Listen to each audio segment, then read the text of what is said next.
Assalamualaikum warahmatullahi wabarakatuh. Perkenalkan, nama saya Intan Jioniza, NIM 1959 1109, kelas PGMI 4D.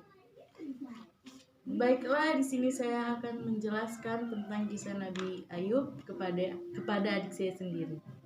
Nah, di sini kakak akan menjelaskan Nabi Ayub. Nabi Ayub itu adalah putra Is. Beliau adalah saudara Nabi Yusuf. Nabi Ayub memiliki harta banyak, tetapi Nabi Ayub tidak pernah sombong.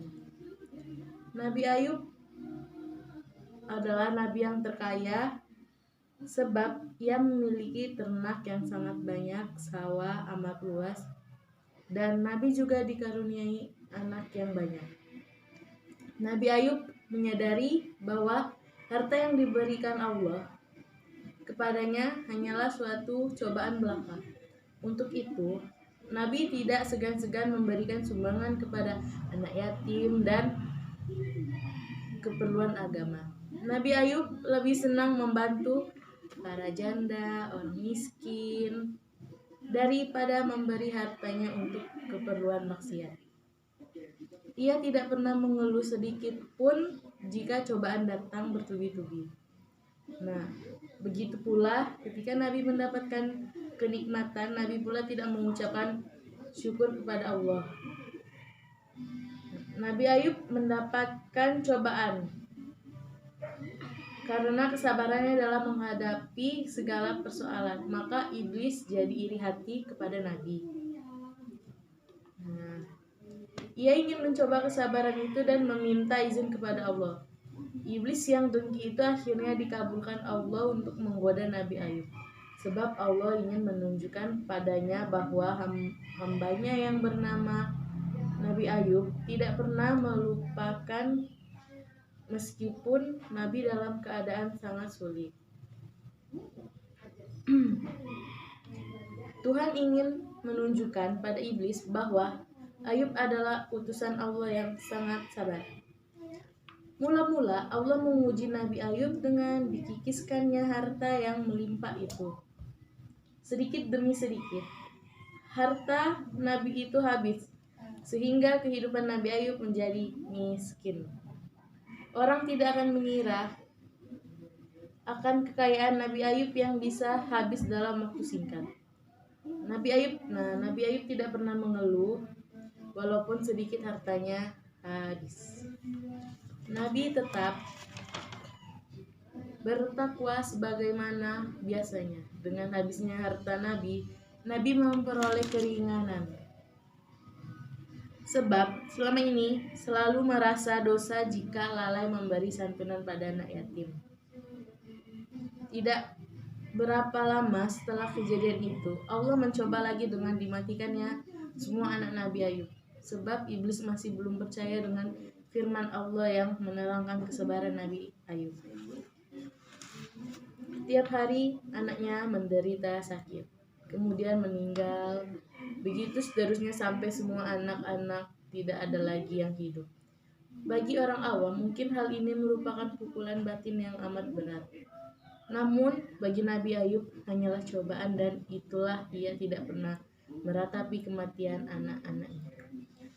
Nabi Ayub beranggapan bahwa semua yang ada di muka bumi ini akan musnah. Begitu pula dengan kepergian anaknya. Mereka menghadap kembali pada Allah. Alangkah tabahnya Nabi Ayub dalam menghadapi cobaan yang tidak pernah berhenti itu. Ia tetap menjalankan ibadahnya seperti biasa.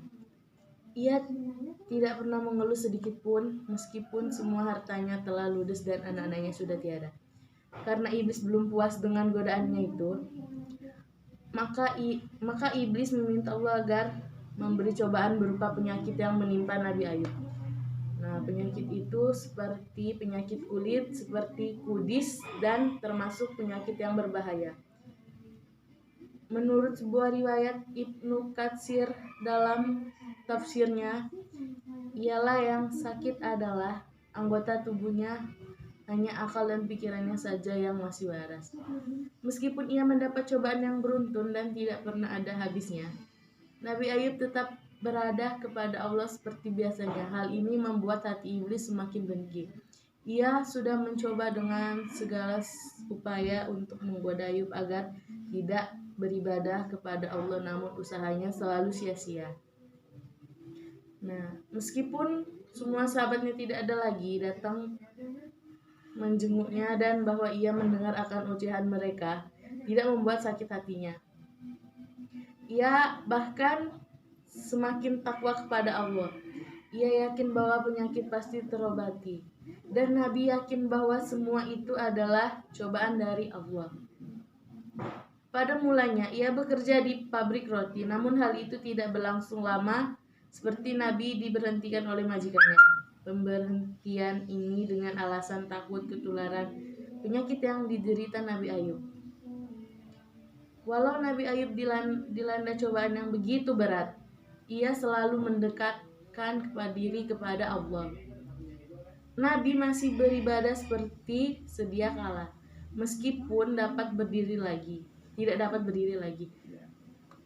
Nabi hanya memohon kepada Allah agar diberikan kesembuhan, meskipun doanya belum dikabulkan oleh Allah. Nabi Ayub tidak pernah putus asa dalam beribadah. Nabi malah mendekatkan dirinya dengan penuh kesungguhan hati. Semua yang dialaminya diterima dengan sabar. Melihat Nabi Ayub masih beribadah dengan tidak mengurangi sedikit pun, iblis semakin marah. Semua upaya dari ludesnya harta, matinya anak-anak Ayub, dan ia sendiri yang dicoba untuk membuat hasil. Namun menurut beberapa riwayat, istrinya tidak meninggalkan Nabi Ayub. Ia hanya enggan disuruh suaminya. Maka ketika Nabi Ayub mengetahui bahwa istrinya sudah enggan kepadanya, Nabi pun mengucapkan nazar, jika aku sembuh nanti niscaya akan kupukul 100 kali. Kata Nabi Ayub itu kepada istrinya sendiri dengan nada marah. Istri Nabi Ayub yang sudah tergoda oleh iblis yang menghiraukan sama sekali, ia langsung pergi meninggalkan Nabi Ayub.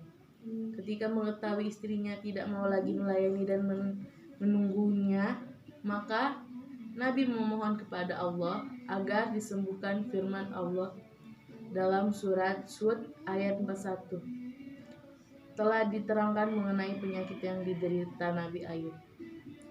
Nabi Ayub berkata demikian karena setanlah meminta agar Allah meminta pujinya, menguji ketaatan beribadahnya. Nah, selama bertahun-tahun Nabi Ayub menderita. Selama itu pula Nabi tidak pernah berdurhaka kepada Allah, bahkan semakin meningkatkan takwanya. Semua harta yang Nabi kumpulkan selama bertahun-tahun lenyap begitu saja. Kemudian anaknya mati dan istrinya sendiri sakit. Akhirnya istri yang setia meninggalkan pula. Sungguh lengkap penderitaan yang dialami Nabi Ayub. Nah, hanya itulah yang dapat kakak ceritakan. Apabila ada kesalahan, kakak mohon maaf. Kakak akhiri. Wassalamualaikum warahmatullahi wabarakatuh.